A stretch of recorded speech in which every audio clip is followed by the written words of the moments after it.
The Phoenix Suns finally made a trade. Jusuf Nurkic is going to Charlotte, but what's up next? We're breaking it all down right here on a live edition of PHNX Suns leading up to the trade deadline.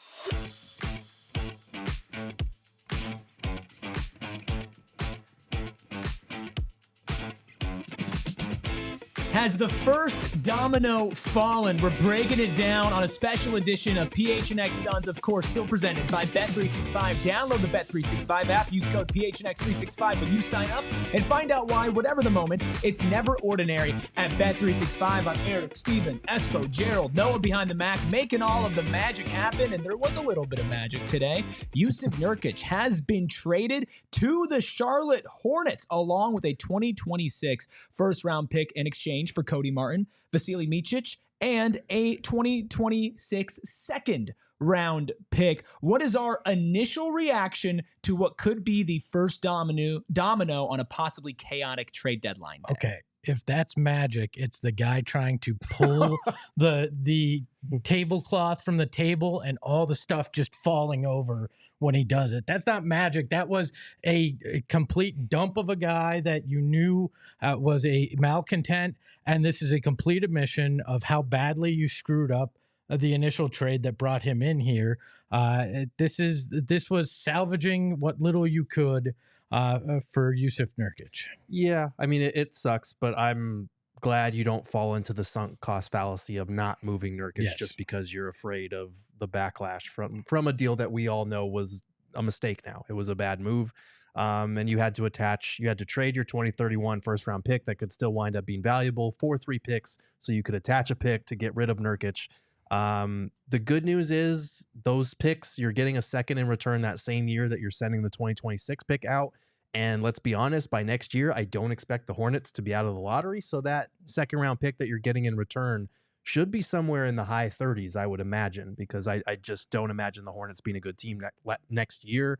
And the good news is you're not taking on a ton of long-term salary. You have some flexibility with both of these guys. I think Cody Martin can help you as a 6'6" wing who can do a little bit of everything except for shoot. And I think with Micic, it's more so his salary for next year is a team option. So if Tyus leaves, you can bring him back if he plays well. If you want to just shed some salary, you can do that. They're still a ways away from ducking under those tax aprons. And then Cody Martin, $0 on his, I think, $8 million plus salary next year is guaranteed. So you do have flexibility with both of these guys now. Steven, did they essentially trade Josh Okogie to the Hornets earlier to get a similar Josh Okogie back later, a slightly taller? I mean, is that what it is? A guy that can't shoot that might be able to help a little bit defensively, who likely will sit on the bench because Coach Bud won't use him? I mean, those are the optics. I don't disagree with you at all on that. What is there anything you like about his game? I like Cody. Cody is a plus screen navigator. He's a person that you can rely on to actually stay in front of someone on the perimeter, which the Suns do not have in terms of who Bud actually plays minutes of late. The question lies still if he actually gets minutes, though. So, it remains to be seen, but they could definitely use what he provides. Yeah, and that, listen, there are people in the chat saying, Eric, this isn't magic. What are you on? The magic is that Jusuf Nurkic is no longer on my basketball team, okay? The meme where you're breaking free from the chains, backtrack, boom, over, done. I'm done. Listen, okay. Jusuf Nurkic is gone. Obviously, on the court, he was bringing you nothing. In the locker room, he was bringing you something, not in a good way. I am not too thrilled about trading a first-round pick, even if that second-round pick, if it's coming directly from the Hornets, I don't know if we know exactly who it's coming from yet. If it's from the Hornets, it could be a pretty good second-round pick, but the idea of getting rid of any first-round assets for something that doesn't help this team in the future, which I don't think anything you're getting besides a second round pick and the possibility of a player from that is helping this team, I'm not thrilled about, but that's the cost of doing business. So I would say I'm relatively neutral on this. I'm happy that Jusuf Nurkic is gone. I don't love sinking a first round draft pick into this, but at this point you just kind of throw your hands up and it is what it is. You traded a first round draft pick for a second round draft pick, essentially, pretty much in this deal. And it is what it is. Like, this does nothing to move the needle. This was a necessary evil that you had to do because of the way that Nurk was mismanaged at times in this offense, the way Nurk reacted to things, and the fact that he decided to nuke any chance that you could try to mend a relationship or keep it palatable for a little while. That's exactly what happened here. It was a necessary evil. Now you have one less first round pick and you have a second round pick, and you're going to save some money on this on the tax apron next year.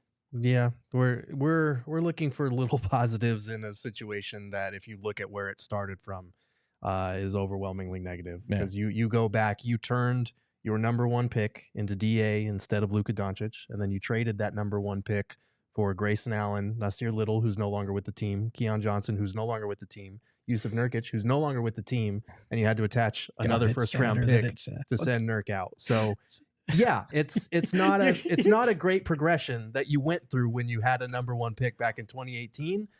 So you basically just wound up with Grayson Allen out of a number one pick, but you had to do what you had to do to get off of Nurk at this point, unfortunately. You took what could have been Luka. And essentially made it Grayson Allen in a second round pick. And there's a chance you deal Grayson Allen too. But James Jones should keep his job. You know?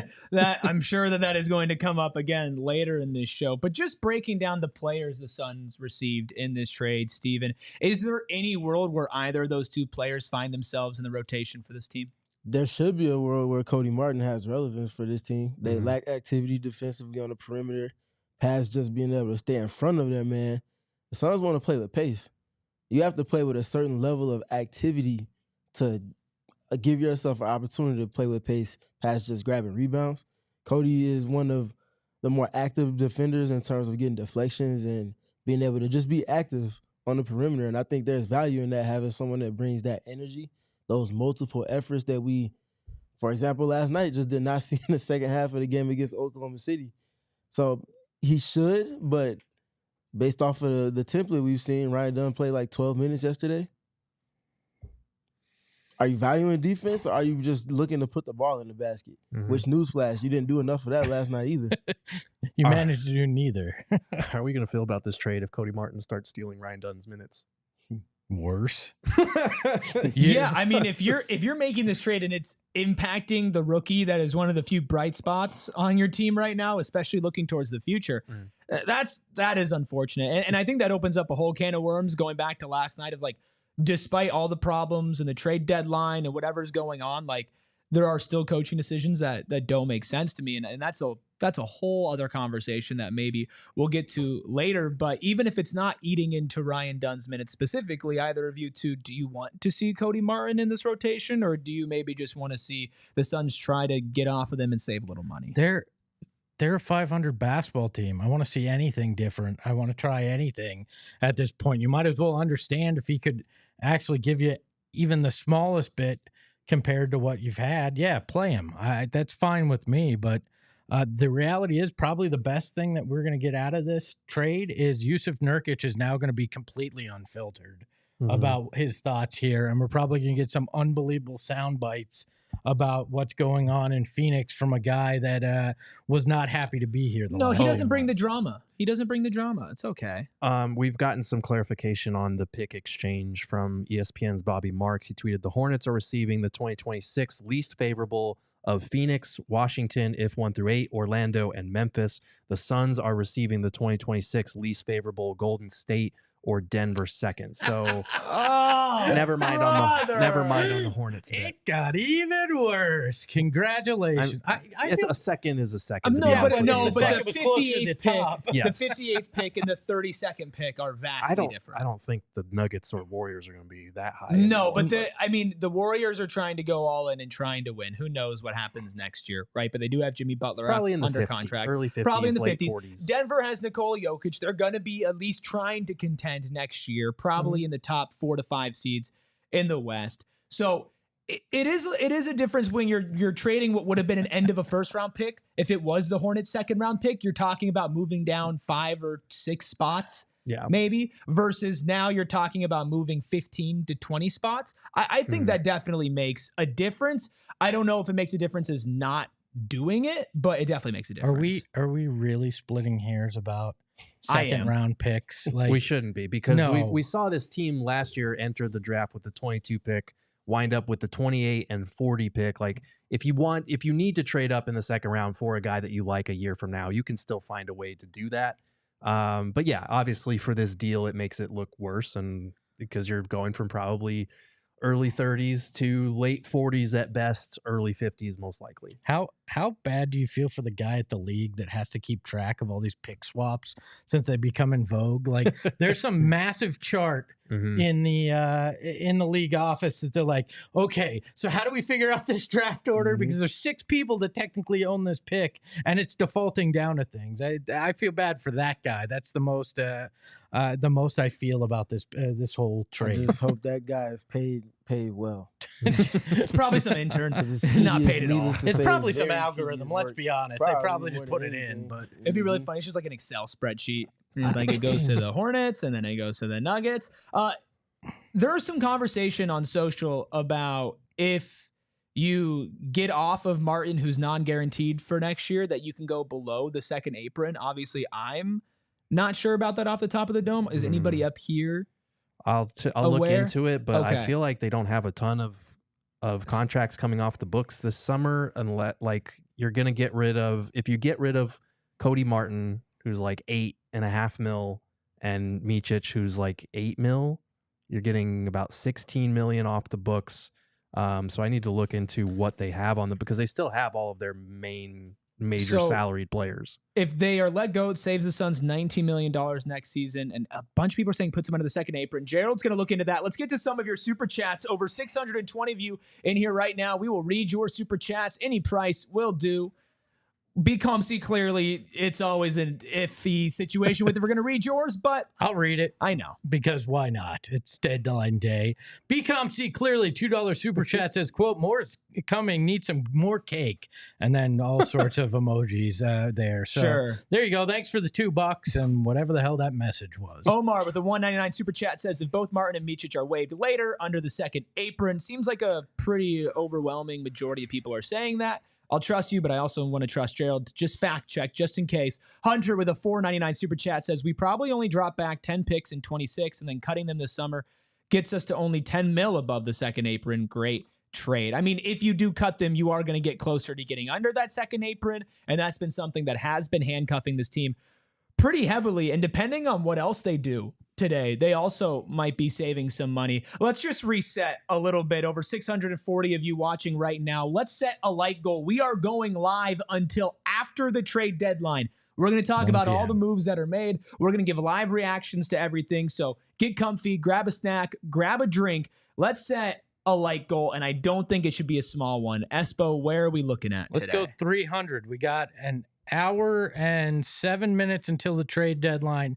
I think we can get 300 by the time we get there, because I think this is just going to keep growing as we find out that the Suns are going to do nothing before the deadline. So 300 by the deadline. I'm going to set a goal for everybody coming back and watching this afterwards. I want to get to 400 for those of you who are jumping on YouTube afterwards. Thanks to all of our audio listeners who are also ready for quite the experience over the next hour and 10 minutes. Dana R with a $5 super chat says, first time Suns super chat. Thank you, Dana. Says, what mid-range jump shooters are still available? Obviously, the entire team competing for shots at the top of the key is the plan.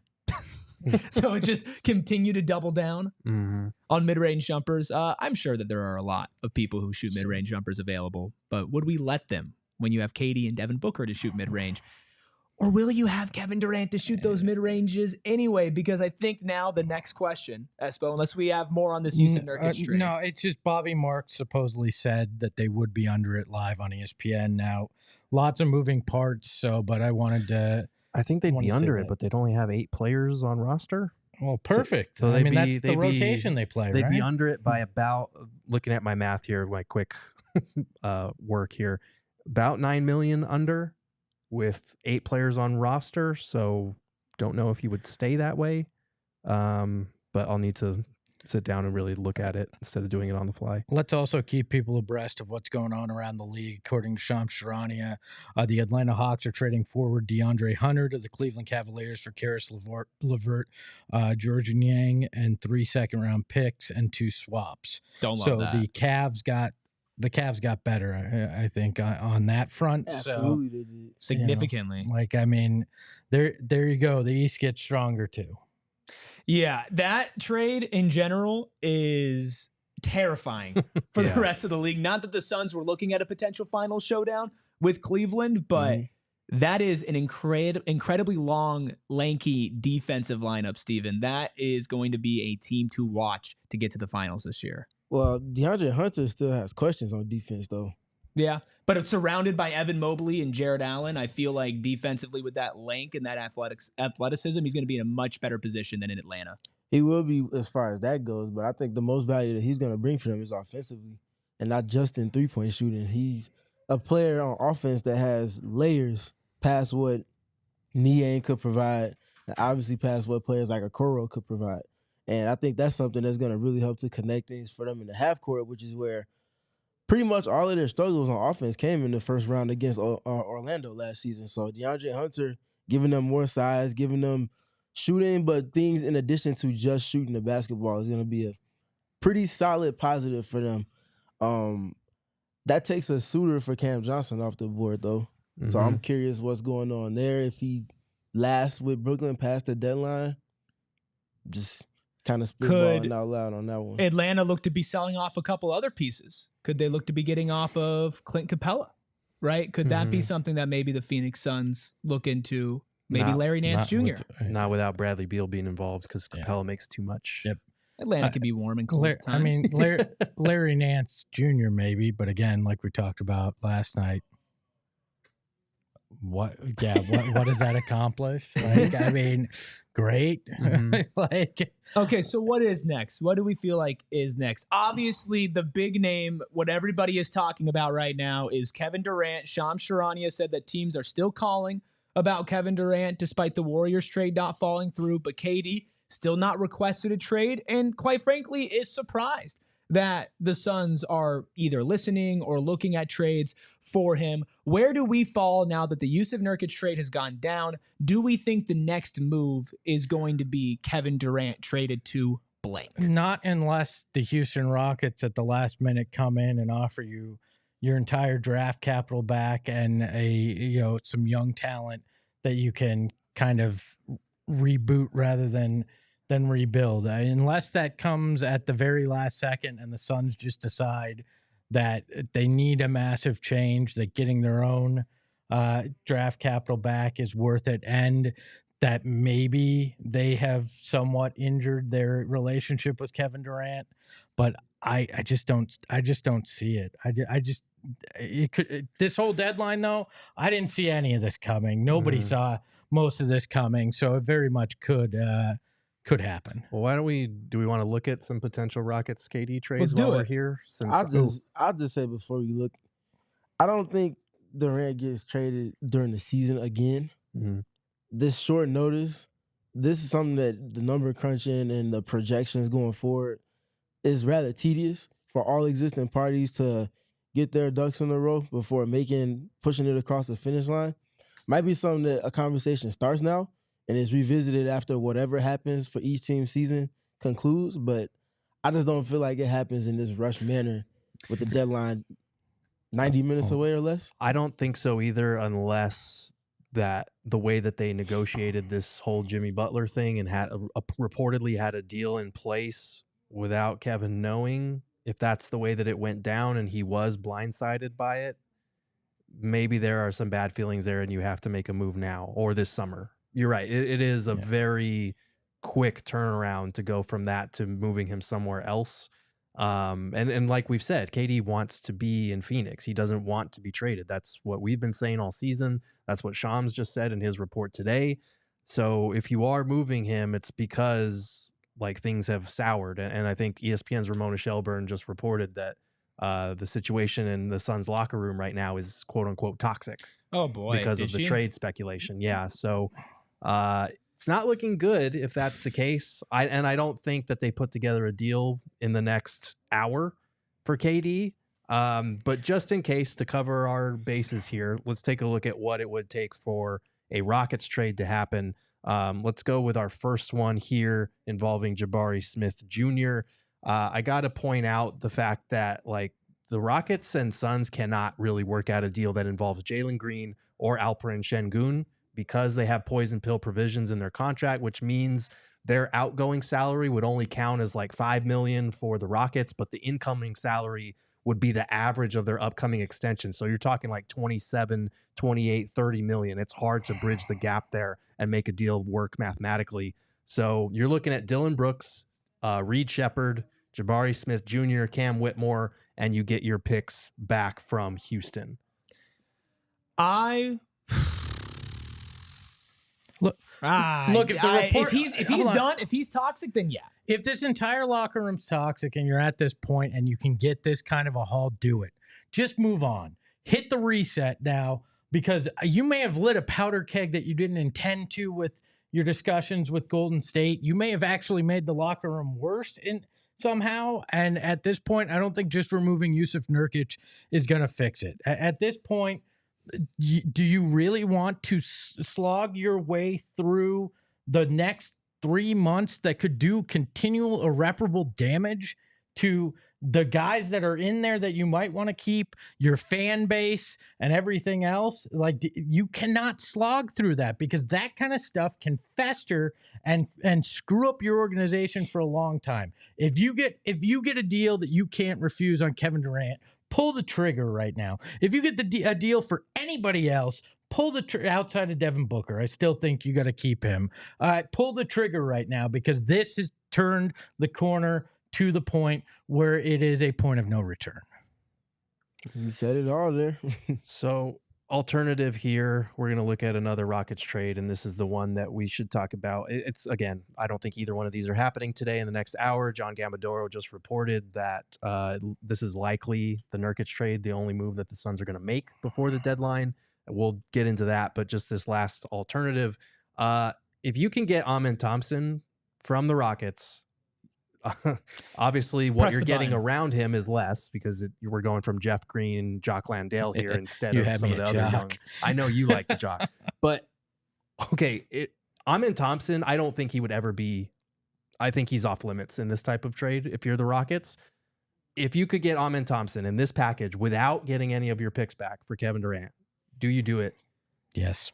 Yes, and I also have a crazy follow-up to this, Gerald. Mm-hmm. What if we traded them 3 of the picks that we have right now for 2 of our picks back in this? So we trade Kevin Durant and the 3 bad first-round picks that we have for this package and 2 of our own first-round picks. So now, because they included that 2026 pick, they can only trade their 28 and 2030 picks, I believe. So you trade those 2 and you get your 3 kind of picks back.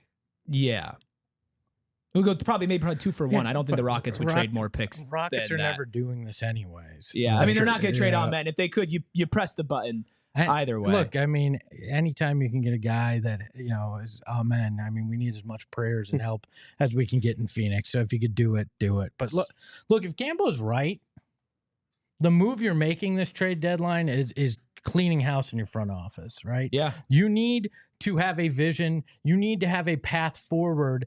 And if this is toxic, everything needs to be on the table. And I want somebody with the hands on the wheel that has a vision to turn this into a winning basketball team, right? I want somebody that is thinking big picture, that has a plan in place, because right now We've seen what this group, and in particular James Jones, does with a roster, and we're here.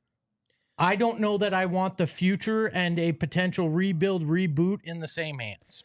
Yeah, I think especially with, we could talk about the positives about who James Jones has drafted, but when you look at the overall product of what these teams have been, it has been awful and awfully below what your expectations are, not just from a fan perspective, but from a front office perspective. Matt Ishbia said that every other team would want to trade places with us like less than a year ago, right? Like what you're talking about right now is you are staring down the face of a team that if they do not make another trade, that is giving up on this season, in my opinion. And Gambo has another tweet that just went out there that said, Suns won't trade Kevin Durant unless they can get a combination of assets and younger players back. I would expect that could get revisited over the summer. And again, he followed up saying, hearing that will be the only trade for the Suns today. So basically, you're trading for this. You're getting your current worst locker room cancer off of the team in Jusuf Nurkic. You're getting 2 salaries that you can cut to get, lower and maybe below the second apron if you make some moves in the offseason. And then you revisit a bigger trade this summer when you have somebody different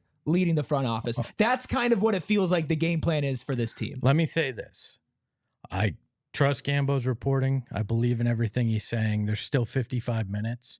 And as we've learned, somebody can come in with some kind of crazy offer in the last minutes. I'll tell a story. I've told it here before, but I think it's apropos right now. The year that they wound up trading Markieff Morris, we were in a meeting that they called for everybody that had any part of the communication of what went on. And we're told, we're not dealing Markieff Morris. There will not be a trade today. What we're going to do is we're going to shift the messaging to, we think he can help us. We think that he's grown to love this. We're in that meeting. There's 5 minutes left to the deadline, and then we get alerts. They've traded Markieff Morris because they were able to get a pick out of it.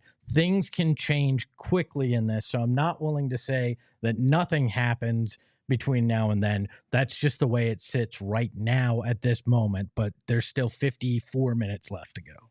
Right. There's still time for things to potentially change there. But should we talk about the scenario where this is truly it for the trade deadline? Because it's entirely possible. And I think as much as people are going to be disappointed, including us, that were the only moves that were made, I do think there are some advantages. Like, we came up with a bunch of hypothetical trades before this that we were going to talk about on the show before they made the Nurkic trade.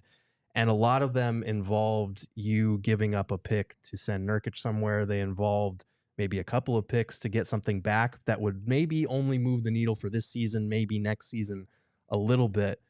I do think there is a little bit of an advantage to keeping what little draft assets you have and revisiting KD trades or other trades over the summer. I would have liked to seen a move today for sure. But I think we can all agree at this point that everyone involved, from the players, from us on this panel, from the people in the chat, from the fan base to the organization, understand that this product is not working, that this team is not salvageable. Jimmy Butler was probably their best shot at salvaging the situation for this season and turning this group into contender. And even then, a lot of people had doubts that that would get it across the finish line. So I really do think that what you said last night feels apt in terms of this might be the beginning of the end of this roster construction.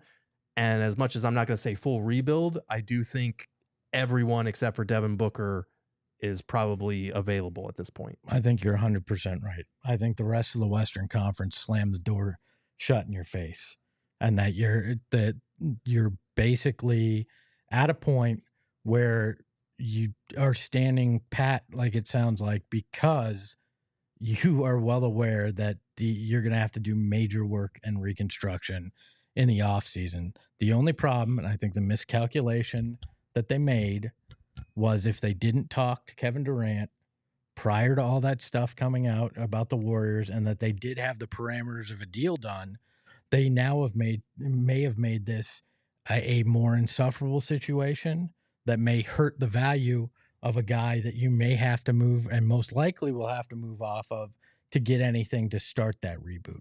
And that's where my problem lies in all of this, is you've created potentially a worse situation than you were going into. And that is problematic. Need a vision. You need some type of alignment with something. You can't say that championship is the aim this season because we haven't seen anything even close to that since October. So what's the recourse? How do you get in alignment with that? Remains to be seen, but your point remains true, and them needing to have someone in a decision-making position that's showing a firm grip on a vision of some sort and starting to make the changes that move in alignment with that. So I put a poll in the chat saying, if Nurkic is the only trade, what grade would you give the Suns deadline? A, B, C, D, or lower? Right now, 43% say D or lower, 27% say C, 19% say B, 9% say A. Now, our guys on PHNX Cardinals are out of the Super Bowl. Lots going on over there. You're wondering, where are you going with this, Eric? Well, where I'm going with it is the fact that they caught up with Nick Wright and asked him if the Suns fumbled the deadline by not trading Kevin Durant. Live from Radio Row, Nick Wright out here, and we had to get our PHNX Suns crew some insight from Nick Wright. Did the Suns fumble the NBA trade deadline?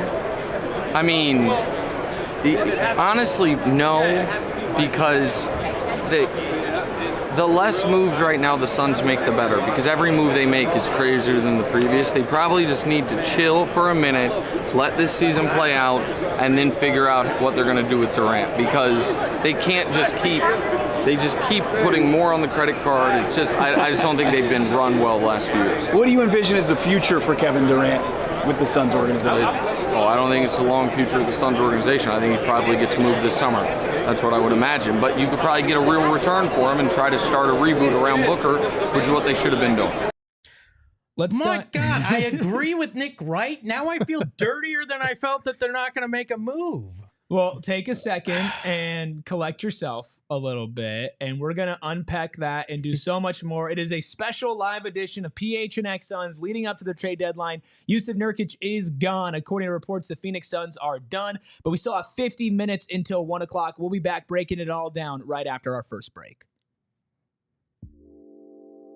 I want to shout out our friends over at Waymo. I personally am going to be taking a Waymo later today because I am excited and I've been thinking about it ever since we started talking about them. Plus, they're all around my neighborhood. And Waymo is not driverless, it's autonomous, right? So it's no driver inside, but you do have a driver, which means you're stepping in to an all-electric Jaguar I-Pace vehicle that provides a constant zero-emission experience for you all the time. So it's unlike the Suns who don't have a driver. Correct. Okay, gotcha. It's consistent. So consistent, they do 150,000 trips per week across San Francisco, Los Angeles, and Phoenix. Waymo is the first company to serve a fully autonomous ride with no human behind the wheel in 2015. And they have over 40 million miles of real-world driving experience. That's enough to drive to the moon and back 80 times. The choice is Waymo if you're trying to get around the valley, trying to go to spring training or any other local sporting events. Download the Waymo One app today and make sure you are riding. And maybe you can ride and pick up a nice pizza from Spinato's, because Spinato's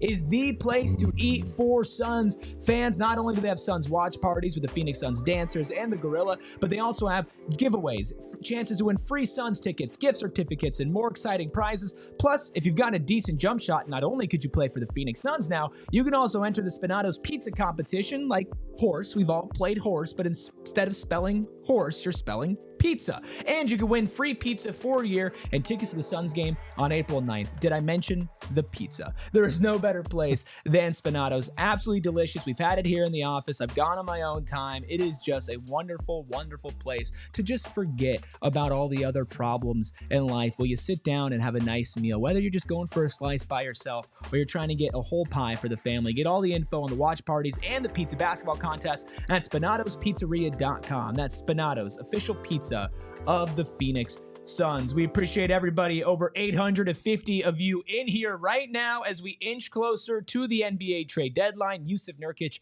is a Charlotte Hornet. Let's take a look at what the rest of the league is doing. Let's take a little bit of a break of what's going on over in Suns land and revisit that in a second. Let some more votes go in on that poll. But the Suns did not make a rash move.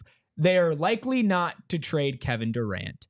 And as frustrating as it might be for somebody like me who is looking for a life raft right now, the West has gotten a lot tougher. And rushing into a KD trade and getting a poor return or a not fully fleshed out return could prove to be deadly long-term when you see some of the other moves that have been going on. So let's take a look around the league at all of the star player movement going on in the Western Conference. Jimmy Butler is a Warrior. De'Aaron Fox is a Spur. Luka and Mark Williams are Lakers. And then there's the Suns. Oh, no. Yikes.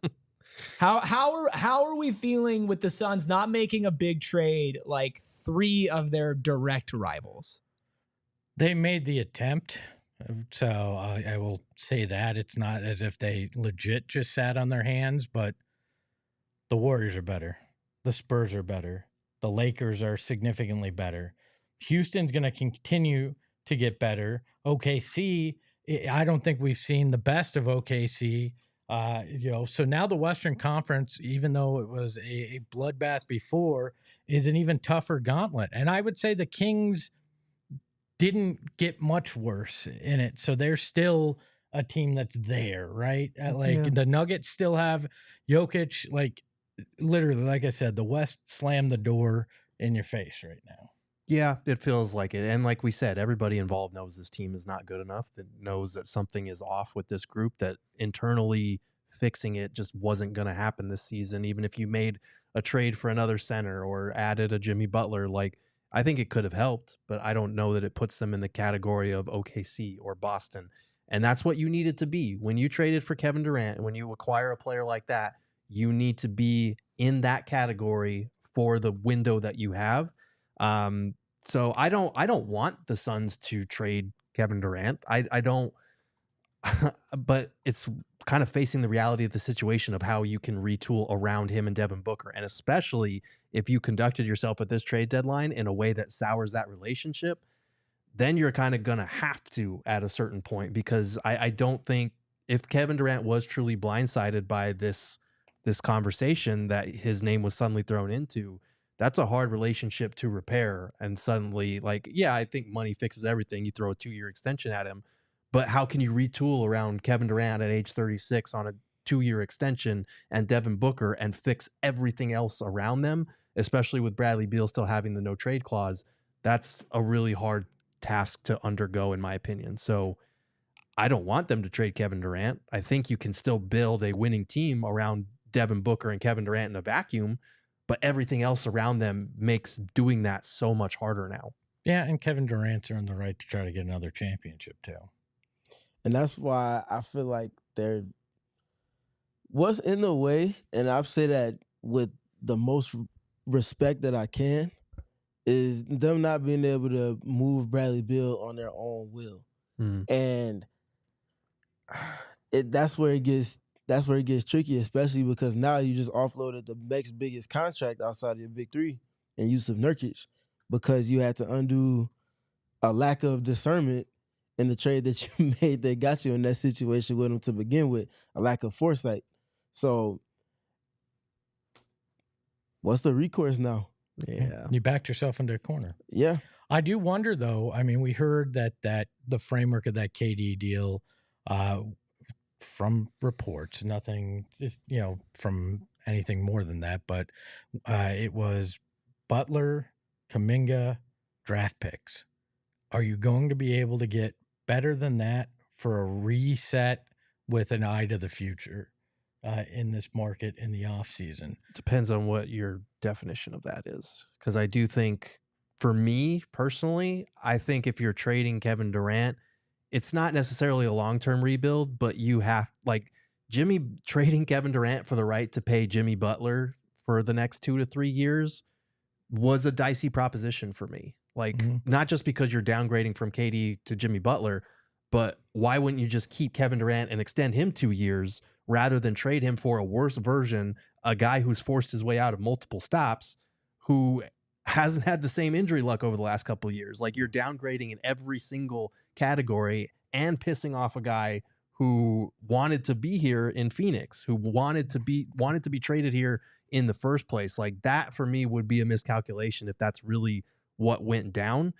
And so even if you got Kuminga as part of it, even if you got a couple of picks thrown in, I still think you can do better elsewhere, because Kuminga, I like him, but somebody's going to have to pay him $25 to $30 million a year for his next contract. I don't know that he's that either. So if you're telling me my options are just keep KD and not make him angry and maybe try to trade him later versus Jimmy Butler, paying him a lot over the next 2 to 3 years, paying Kuminga a lot over the next 2 to 3 years, and maybe a couple picks, I would have rather just avoided the whole situation altogether and tried to trade him later on. But with Kuminga, you also have to trust that your skill development is going to get him where you need him to be too. And that's a whole another can of worms to open up when you're assessing a trade like that as well. So there's no guarantee with that. But they, to your point, Espo, they backed themselves into a corner of sorts.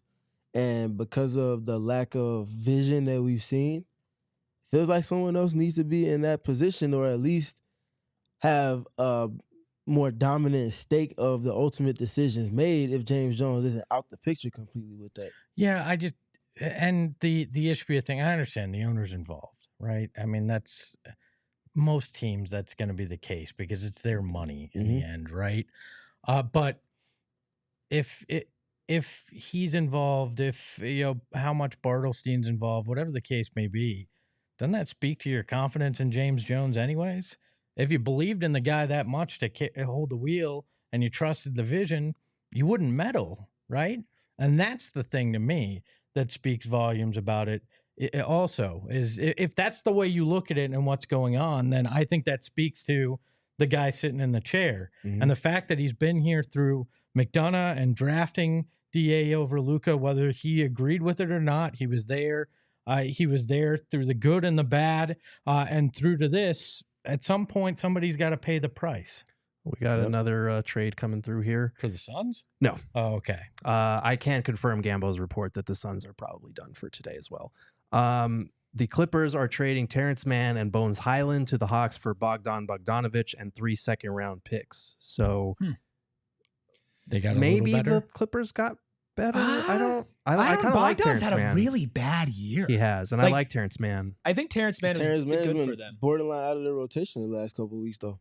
The last And couple of weeks, I feel like they just got another person that can go and get a bucket complimentary to Kawhi Leonard, James Harden, Norman Powell, but also independent of Kawhi Leonard, James Harden, Norman Powell. Yeah. He can run pick and roll with Ivica Zubac. He can run pick and roll with any other center that they have on their roster. I know they just traded for Drew Eubanks, but that's a good player. That's another player that can shoot the ball for them. They just got better. I mean, career 38% 3-point shooter. Career good. More than respectable volume on top of that. This year, not so great. 30.1% from three, 37% from the field. I think you're betting on him bouncing back and getting better. Plus, I think those 3 second-round picks is probably the main reason why Los Angeles would do this, and then hoping for a bounce back from Bogdanovic. We got a lot carried away right in the beginning of the show. So we are going to take another break. When we come back, we'll continue to break down the trade deadline. We'll talk more about Gerald confirming, Gambo's reporting, and so much more, all right here on PHNX Suns Trade Deadline Extravaganza. If you are hanging out with us, maybe you're indulging in a little Colt cannabis. You probably went to your local True Leaf to find that Colt cannabis because it can be found at all True Leaf locations across the valley. I can tell you from firsthand experience that Colt cannabis, it is the premium of premium flowers, and you don't have to pay that premium price, right? You don't have to go and empty your wallet just to enjoy some good weed. No, Colt Cannabis is here for you, and also with the True Leaf exclusive Magic Marker. And guess what? Since it is Thursday, you have a special deal going on at True Leaf. Our friends at Colt Cannabis have 2 Colt jars for just $70. That is $35 a jar. That is a deal. We love Colt Cannabis here over at PHNX. Get over to TrueLeaf.com to find your local dispensary and get those Colt jars before they run out. Again, go to TrueLeaf.com to find your local shop or place an order and tell them that PHNX sent you. We also love our friends over at Bet365. This show is always brought to you by our friends over at Bet365, and things are never ordinary. Even if the Suns aren't making another trade, it's still not ordinary over here, and it never is. Over at Bet365, 90 million users worldwide, and they have an early payout offer on basketball games. If you pick money line and your team goes up by 20 points, you get an instant payout right there, even if they lose. So if you take the Thunder to win a game and they're up by 20 and for some reason they lose by 1, you're still getting that money. So Shout out to Bet365 for doing that. And right now, you can also open up an account right now. New customers get $150 in bonus bets when you bet $5, win or lose. Sign up, use code PHNX365 to deposit $10 and place a bet of $5 to get $150 in bonus bets. If your bet wins or loses, bonus bets can be used on the spread, totals, player props, futures, and more. Whatever the moment, it's never ordinary at Bet365. You must be 21 plus and physically located in AZ. If you or someone you know has a gambling problem and wants help, call 1-800-NEXT-STEP, text NEXT-STEP to 53342, or visit problemgambling.az.gov. So, Gerald, you've checked in. Yes. And you can confirm what Gambo was putting out there, that it looks like Nurk is it. Yep. That they're pretty much done for the day. So they're going to take the next 3 months and see what this group can do. And by that, I don't mean contend for a title or make a deep playoff run. I mean, probably looking at which pieces do you want to keep, which pieces can build their trade value for the summer, and which pieces do you want to build around moving forward. And I think key in that, as we've been talking about, is going to be that relationship with Kevin Durant, who is due for a 2-year extension. At the time when they chose not to extend for 1 year last summer, it was because both parties knew that he would be eligible for a more rewarding 2-year contract this summer. So they wanted to do that. Kevin Durant, everything we've heard, he wants to be in Phoenix. The question is whether the Suns are considering pivoting, considering all the obstacles to building a team around Devin Booker and Kevin Durant. So it's going to be curious to see how they go about doing that. But I think for the next 3 months, everybody is going to be evaluated. So no trade, but could they cut somebody and sign Torrey Craig? Because they did just fill their final roster spot with that trade. They did. Micic and Cody Martin fill that final roster spot. This trade to me kind of feels more like a potential cap move than anything, because you're getting 2 guys who are not guaranteed to be on the roster next season. Maybe Cody Martin works out and changes your mind on that. But like people have been saying, if you duck beneath that second tax apron, can you make additional moves to stay there despite needing to fill out multiple roster spots over the summer? That's going to be what we're keeping an eye on. And can you actually accomplish being better in doing that, or at least setting yourself up to be better in the near term? It's again, they're going to have to thread the needle even 3 months from now if that's what they're punting for, right? So you're still going to be packed into the same corner, just in a different time frame. And maybe you can get more in an off season rather than trying to do it under a time crunch. But as we've seen, when you're under a time crunch, some teams might make some really bad decisions that they might not make when they have time to think about it too. I have a question for everybody. So Sure. Suns are sitting in 10th at 25-25. 500 is about what we would expect from the inconsistencies we've seen all season long. Just beneath them, Golden State Warriors with the exact same record, who just lost last night. Don't know how they lost, but they lost to the Utah Jazz. And then the Spurs are in 12th right now. They're a couple games behind them. Does this team make the play-in? Is a relevant question, but also in addition to that, there's 2 more questions. Do they make it out of the play-in into the actual playoffs if they do make the play-in? And then the last one is, how do you sell the vision for this roster to Kevin Durant when it comes time to have conversations about his contract long-term? It would have to be based on the fact that he really likes being in Phoenix and likes Devin Booker. And that's kind of it. Like he has been on record talking about how he appreciates how aggressive Matt Ishbia is. Now, whether his own name being dangled, if that's what happened, changes that equation is a very valid question, I think, at this point.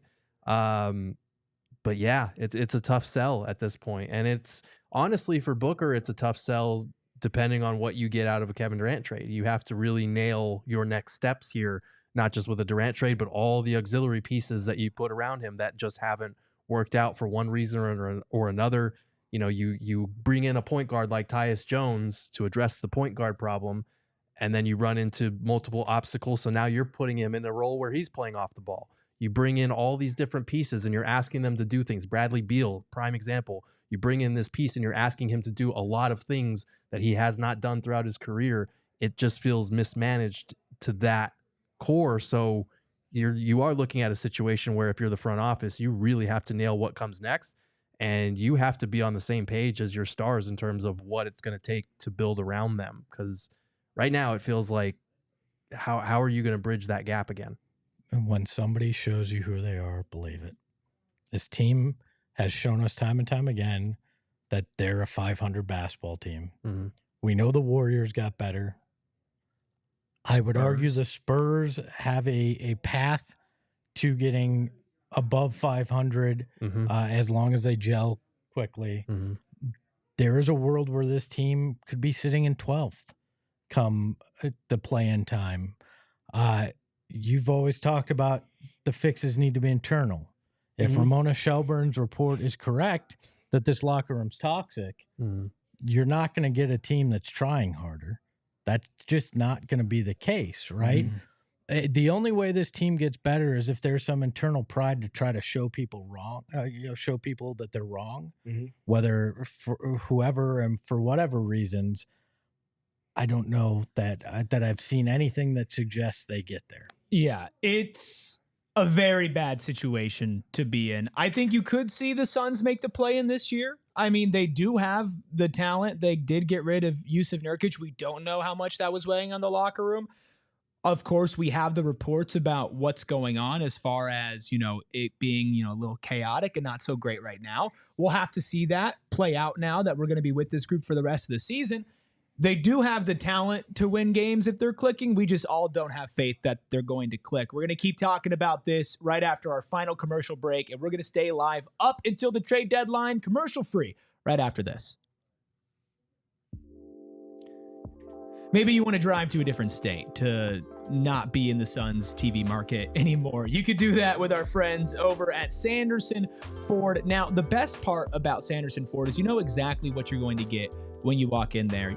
A car, but also no pressure, no hassle, and no nonsense. And if you've ever gone through the car buying experience before, you know that usually it's the exact opposite of that. A whole lot of pressure, a whole lot of hassle, and a whole lot of nonsense, making the experience confusing. And usually you leave there thinking, why did I just sign that? Am I really going to be paying that per month? Sanderson Ford is here to make sure that you're walking out with the best vehicle and you are driving into the rest of 2025 in style. You can save 11 grand off a new Expedition, hit the trails, or make your own in a new Bronco Badlands, because Sanderson has 28 of those to choose from with discounts of up to $10,000 off. You can purchase a new Edge for $35,995. For the best deals in 2025, choose Sanderson Ford. Get a new Ford from Arizona's most awarded Ford dealership. And I really wish I had my Shady Rays on right now, because I would probably be crying, because my favorite team is cooked. But you know it's not cooked. It's Shady Rays. They've been rated 5 stars by over 300,000 people. Their shades have durable frames, crystal clear optics, and makes them the perfect choice for all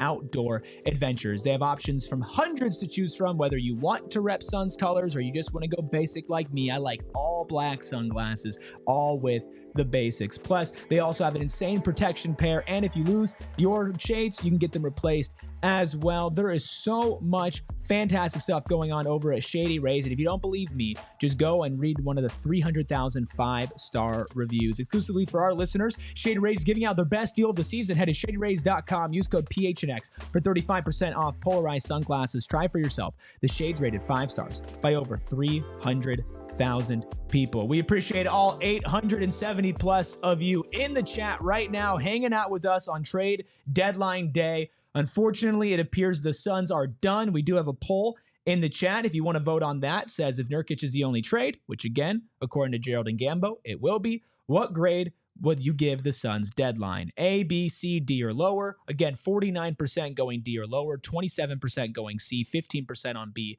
9% on A. The best part... I wish the 9% would give me whatever they're having right probably now. The fact that you're not rushing into a KD trade and getting lower value for him. You're going to get under the second apron because this is a salary cap move. And I don't know. I think they're just happy Nurk is gone. And Nurk is gone. Or they're Lakers fans in the chat. Maybe. Which could be probably. that too. Probably. The best part about all of this is that the Suns don't have their first round pick this year. So if they do spiral down out of the play-in, out of the playoffs entirely, you do have a first round pick. It just belongs to the team that's probably going to go as far in the playoffs as anyone else. Yeah. So that is not great. Not great at all. Yeah, the pick that they're probably going to get is from the Cavs team that just traded for DeAndre Hunter. So probably looking at number 30, number 29 at best for that pick. But like for the Suns, that pick has more value to them than to another team. I am glad that if they had to attach a pick to Nurk to get rid of him, it was not this year's pick, because at least you can add one rookie contract to your books. And as much as everyone is mad with the front office and disappointed, and rightfully so, the draft record over the last couple of years has been good. They have gotten Ryan Dunn out of a late, the 28th pick. They got Oso Ighodaro at 40. They got Toumani Camara at 52, and we can only give them so much credit because they traded him away. But the draft evaluation process, at least in the last couple of years, has been good. So even if you wind up with the 30th pick, the dead last pick in this first round, at least you can hopefully add a useful rookie player to your rotation who maybe addresses some needs and somebody you can build for the long term if we are, in fact, looking at a potential rebuild in the next couple of years here. Is this the worst situation in the league? No, You have no, we're not the no, Hornets. it's not. No, what is your reasoning for that? You have Kevin. I asked the question. No, He's I'm depressed. asking, That's his but reasoning. what's the Yes. reasoning behind the Here's the reasosoning, right? Yeah, you The do Jazz have. could win a title and we'll still never be the worst situation in the league because we're not in Utah. No, Or Indiana. seriously. I go Utah and Indiana just because of where they have to live. Here's the argument. I'm not saying I agree with this. Sure. Here's the argument. Okay. You have the highest payroll in the league. You're most likely going to miss the play-in this year. You do not own your own first-round picks. You have a disgruntled Kevin Durant that you were not able to move by the deadline. So guess what? You might have a bidding war, but Kevin Durant usually dictates where he's going to go. That's what stars do. You want to know why he's not in Golden State right now? Because he said no despite not having a no-trade clause. Your other big movable asset does have a no-trade clause as well. You've got picks all at the end of the first round too. Like, you are sitting at a spot where you have invested the most out of any team in the NBA, and in the NBA where a majority of the teams make it into some sort of postseason play, you are in dire position to miss that. If you are not the worst, you are certainly not anywhere close to being, I feel like, even middle of the pack right now. No. Like, you are in a bad situation with this team. You're in the bottom, third of the league for sure. Now there's arguments because you still have valuable pieces that you can get stuff for that you're not the worst. And look, I think more teams need to take a page from Pat Riley's book and say, I don't care where you want to go. You don't have no trade clause. I'll listen. If there's a path to get you there, I'll do it. But if there's not, my job is to this organization, to this fan base, to try to find the best deal possible and make that happen. And that is not a slight on players. I think players are the lifeblood of the league, obviously. But at some point, you can't not do what's best for your franchise. Like if there's if there's a significantly better deal. Yeah. Now, if it's on the margins, fine. But Right. And I understand what you're saying, but I do think there's a difference between Pat Riley, who has more than earned that reputation and the ability to have that leeway, versus the Suns doing it, who have just established themselves as a destination over the last few years, a front office that has not built that same clout or reputation with the league. And let's be honest, we don't know how the Jimmy Butler saga is going to affect Miami's ability to attract free agents moving forward, because there's a lot of slander being directed towards Pat Riley right now. And I do think, like, if you are in the business of being an attractive free agency destination, being a place where Chris Paul, Kevin Durant, Bradley Beal, Jimmy Butler all wanted to come play, it's a rough look when you turn around and try to deal them behind their back. Even if you think it's the best move for your franchise, even if you're getting a good return, like, you have to go and do it, because they didn't do it. Whether they asked him if he wanted to be traded and he said no and that was it, or whether they went behind his back, either way, you didn't pull off the deal. So now you're looking at a situation where you have a guy who's looking at you a certain type of way potentially, and he's, over the summer, if it comes to trading KD, we've seen it with every star who's been traded somewhere. They have one or two destinations in mind, and that is usually 90% of the time where they end up, regardless of what you're trying to accomplish. But it sounds like the Warriors backed out, and that's fine, right? Like, it sounds like the Warriors got scared off by KD saying he didn't want to be there. Right, but So KD you- is the one that put that out there that he doesn't want to be there. I agree, and it's fine. I just, I agree with you. You don't have the clout to do it, but that's why you have to go get somebody that maybe has the clout to actually make some of these decisions. I just accepting, like, it's tough because if the Suns just accept that reality and just take junk back, now you've just put yourself in a position where you have to completely rebuild. You have to find the happy medium where you can try to do right by the player, but do right by your team and your fans, because that in the end, those are the people that are going to be there, and money will talk to players over time and different things. It depends on who's sitting in the seat and making the decision. You're watching on TV. We appreciate you. The party always continues over at gophnx.com. We're still going to be rocking for another 20 minutes here, talking about the trade deadline. We'll get to your super chats in a second. Steven, you were saying? So, Eric. Uh-oh. Would you like to trade positions and be a Chicago Bulls fan? No. Would you like to trade positions and be a Philadelphia 76ers fan? No. Would you like to trade positions and be a Brooklyn Nets fan? Right now, no. In a year or two. Would you like to trade positions and be a Toronto Raptors fan? Love Brandon Ingram. Huge Brandon Ingram guy. He doesn't even have a jersey number yet. Just listen. I know. Okay, would you like listen. to trade? I know you're Mr. Realism and understanding and level-headedness. That's just not me, dude. That's cute, but I'm just bringing perspective. Would you like to be a Charlotte Hornets fan? No. Would you like to be a Washington Wizards fan? Ball? Stop it. Would you like to be a Washington Wizards fan? No. Would you like to be a Sacramento Kings fan? No. Would you like to be a Portland Trailblazers fan? Ooh, no. Would you like to be a Utah Jazz fan? No. Would you like to be a New now they're Orleans? not in the lower third. But asking if I ask, but there's a difference between asking if I would like to be a fan of them and if their franchise has a certain direction. So you can align that same question with, does that franchise have direction?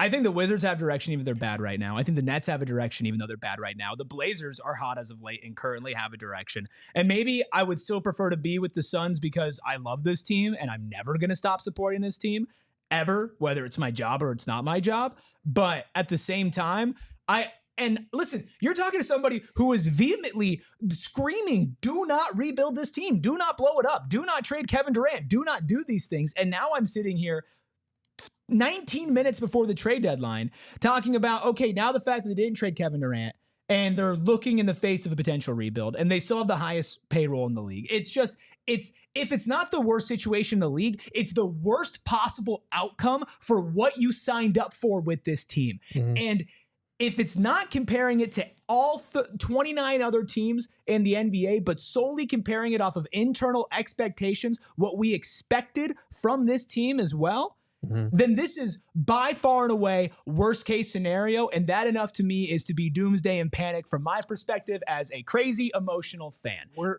not at the worst case scenario yet. We are getting close. You have to.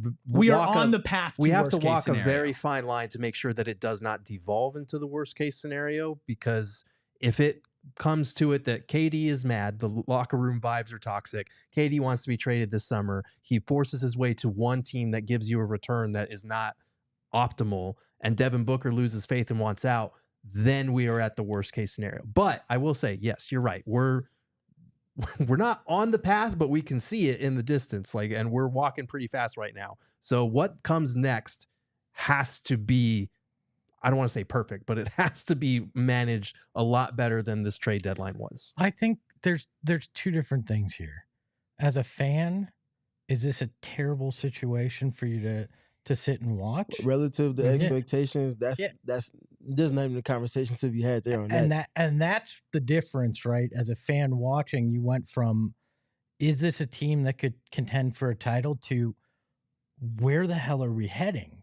And from there, I agree with you that if, as a fan, from that perspective, it probably feels like the worst situation. But from a logical roster, how are we going to build this? I think you are in that bottom third, like I said, but there are ways, to Gerald's point, to try to find a path. It's not going to be easy. I don't think that we're at a place that they have the right people to make the decision to do it, but I think you're in a slightly better position than others. And that's my overarching point with that is, to say that the Suns at this moment in time are in the worst situation in the league is a very privileged answer or response to give in terms of assessing the lay of the land. The Bulls just traded Alex Caruso. They let DeMar DeRozan walk for free and Zach LaVine. And the return that they got, generally speaking, it couldn't be more underwhelming. Mm-hmm. You look at the Miami Heat, you could say that they just traded Jimmy Butler, but if they don't make the playoffs this season, they're going to be in one relevant situation as far as where they're trying to go going forward. There's a handful of other scenarios across the league with teams that don't have the best chance at winning a game on a night-by-night basis. I'm just saying you can't say Steven, this is the worst situation in the league. You are right, and it doesn't make me feel anything at all. It does It does not. I'm just saying. I'm just bringing a different perspective, right? Because you cannot say that this is the worst situation. You are in the league. objectively correct, right? I'm not being objective, and also here's the thing as well, right? Like if I felt like I had faith and trust for them to thread the needle that they now have to thread, I would feel differently about this. Yeah. If I wasn't worried about what effect this is going to have on Devin Booker, not that I'm saying, oh, he's going to ask out, but I mean, this has to be exhausting for him at this point to go through all of this. And if you're staring down, let's say Kevin Durant, I know that they said they want all the future assets and a win now asset, and Kevin Durant's that good, you might be able to get that for him, right? But this front office in its current construction, especially in James Jones, has shown that they will hold on to an asset for too long before it becomes untenable, and then they make the trade when their hand is already played. You look at Jusuf Nurkic getting traded today. What happened with DeAndre Ayton? You had multiple chances to trade him before. You didn't do it. The situation got untenable. You were forced to trade him, and you got him for bad value. But we don't compared know, to what you could have done before. We don't know what Kevin Durant's feeling, right? A lot of assumptions are being made there, and until we hear it, we don't really know, right? Devin Booker, the thing that made me feel a lot better earlier this week was listening to Melvin Booker talk about how much Book wants to be like Kobe. Right. One franchise to be that guy, right? And if you look at Kobe, he went through some down years with the Lakers and accepted that they were going to try to find a way, and they eventually did, right? The Suns made those efforts for Devin Booker after years of not doing it and put him in a position in multiple cases where he made the finals with those guys. Then they went and tried to go big stars and do that for him. I don't think the more I hear about it, and with Melvin's statement, that Devin Booker is a concern in this situation. I think Devin Booker is committed to Phoenix like he always has been and will continue to be committed to Phoenix because it's important to him and he wants to prove people wrong by winning here. So I'm not worried about him, So if I had to put my money on it, I'll put my life savings on Booker stays in the Phoenix Suns. Like that's not, I'm talking about, are you giving him the best shot in the prime of his career? Because if we're talking about Kobe had to go through a bad spot, and I get it, but at the same time, Devin Booker is 28 years old. Right? He is now entering what you assume to be his prime. And you are now staring down. You had a roster that you looked at and said, it is absolutely win now. And now you have to make the right moves to thread the needle of not totally rebuilding and wasting the prime years of Devin Booker's career, even if he stays here, and also staying relevant while moving in whatever deal you make, the better player in Kevin Durant, if that is even something that you end up doing. But they tried to make a situation to win. The chance of failure is always there in this. If I'm going to keep with the Kobe situation, remember this is going to be fun Sports Illustrated cover with Dwight Howard and Steve Nash. Everybody thought that was going to work. It blew up in their face. Like this happens in a league and there's nothing you can do about it. So if you're saying you're wasting his prime, are you saying they should trade him and let him find help? I'm not saying that. I'm saying I just want them. I want for the next 4 to 5 years of Devin Booker's career to put him in the best position to win a championship. And they're going to. That's all that I want. And they're going to attempt to. I mean, that's the thing. Oh, I have full faith they're going to attempt to do that. But am I faithful in the fact that I think they're going to make the right decisions? I have not seen the roster construction on this team, despite having Kevin Durant on this team with Devin Booker. You have still failed to build the correct roster around them. And if they make the requisite moves going forward, and I can look at it and I can say, you traded Kevin Durant, but I see the vision and I see the pieces, the athleticism, the youth, I'm completely back in.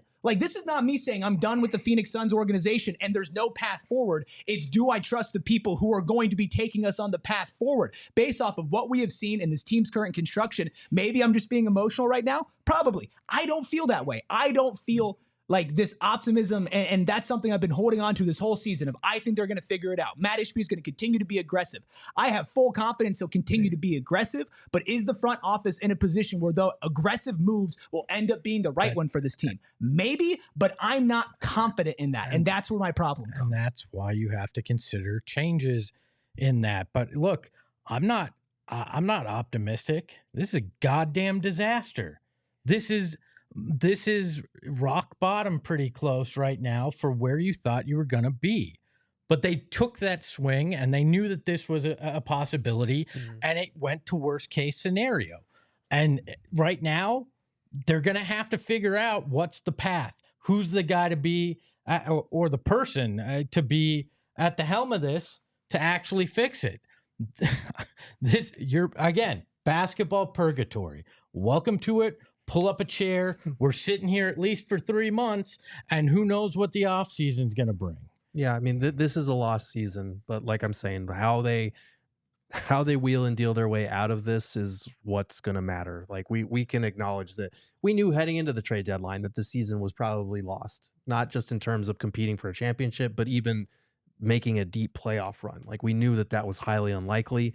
Doesn't mean it's not a bad thing that happened, doesn't mean that it's not a disaster compared to what you wanted this season to be. But I do think, like, if you have to blow it up or retool around Book or whatever you want to call it, you are going to get assets back. It's about what assets you are getting back. It's about making sure that it's not just talent acquisition this time, because I think someone on ESPN said that around the league, teams are looking at the Suns like they're good at acquiring talent. It's the team building part that has eluded them to this point. And so for me, that's what it's going to be. How can you build around Devin Booker to get this team back to where you want it to be? Or are you going to have to strip everything down and start over again? Because I do think, like, Book wants to be that Kobe, that Tim Duncan, that Dirk Nowitzki that stays with one franchise for his whole career, brings a title here finally. He wants to do that. But all of these guys, a lot of these guys want to do that. Book's just been more loyal and stuck it out through a lot more crap than most. I hope that remains the same. I think Melvin Booker's interview shed some light on the fact that hasn't changed for him as of right now.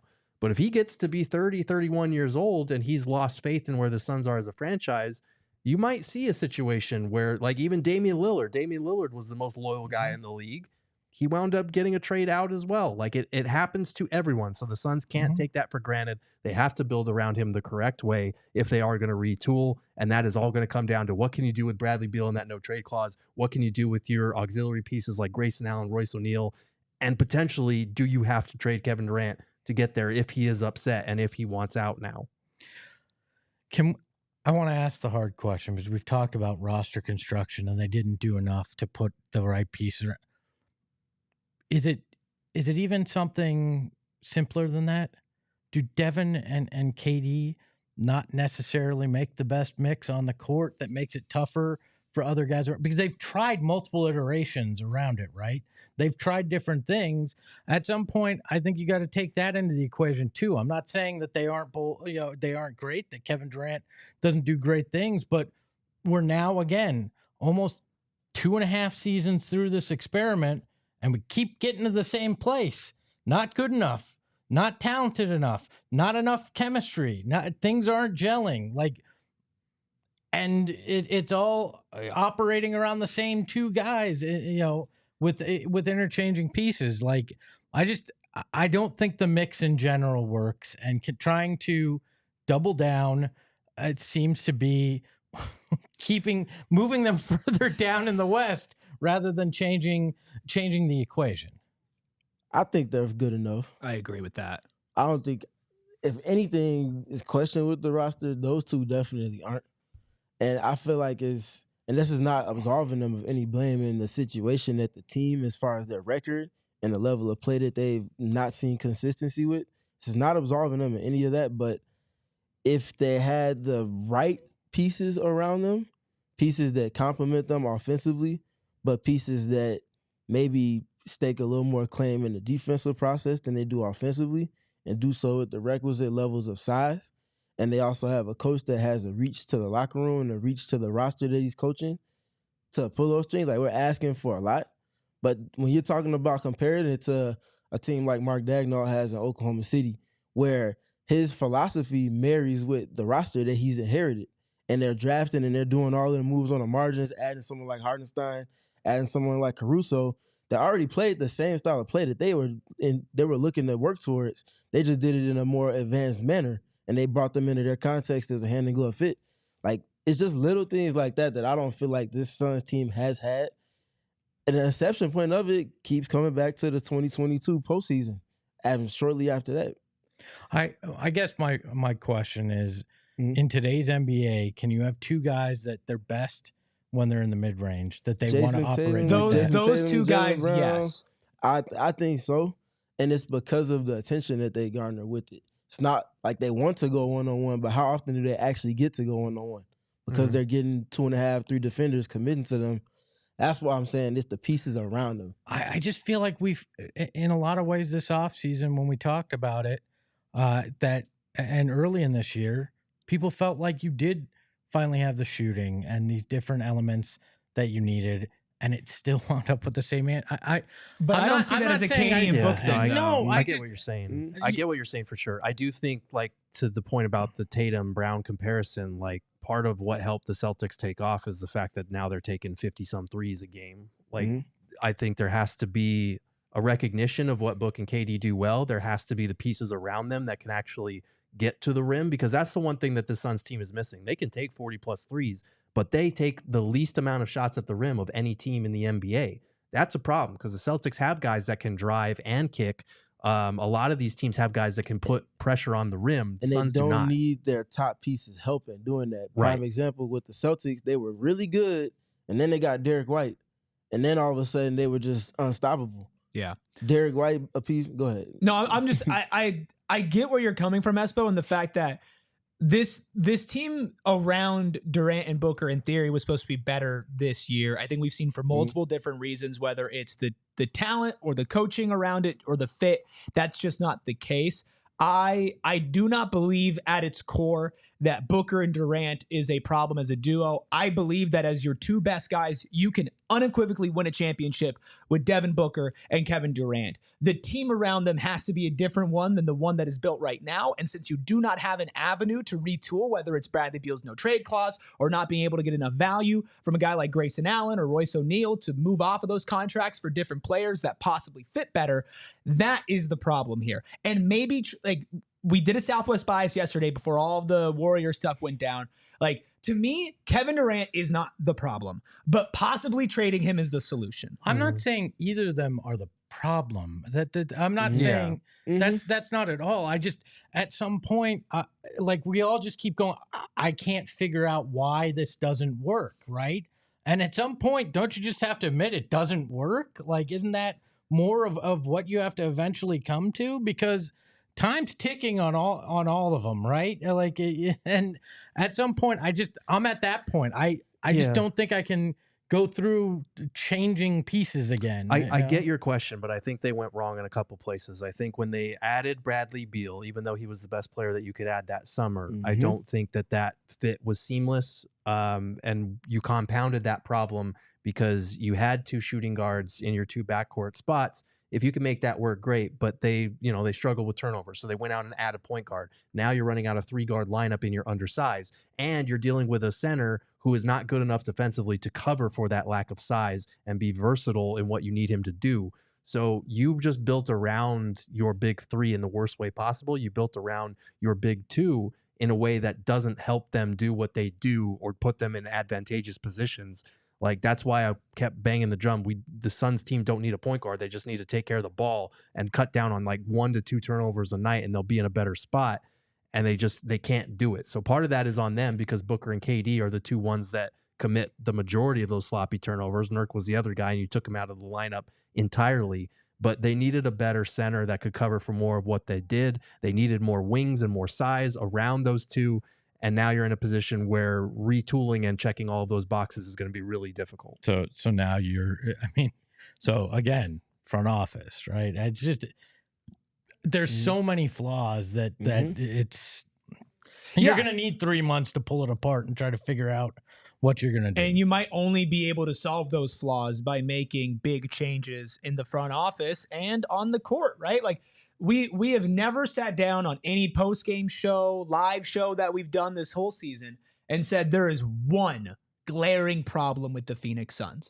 Even the center. I was the biggest Nick Richards fan. I think he is underwhelmed, especially at certain moments since he's been here. But even in that, as high as I was on that move, we all said this one trade does not fix the Suns, and they could definitely go get another center, or Jimmy Butler at the time was the conversation. And then we talked about Jimmy Butler, and everybody said up here in the comments, Jimmy Butler doesn't fix everything about this team. In order to fill all of the holes that you have from a roster construction standpoint, from a culture building standpoint, you might have to just change more than any of us expected. And to me, as I love Kevin Durant, I've tweeted this, I appreciate Kevin Durant being on my basketball team. I'm going to continue to appreciate watching Kevin Durant throughout the season because it is a blessing every time you can watch that guy play basketball for any team, let alone your favorite team. But it might just be the only way out of this is to get a haul for KD and see what you can do beyond that with other assets that you have.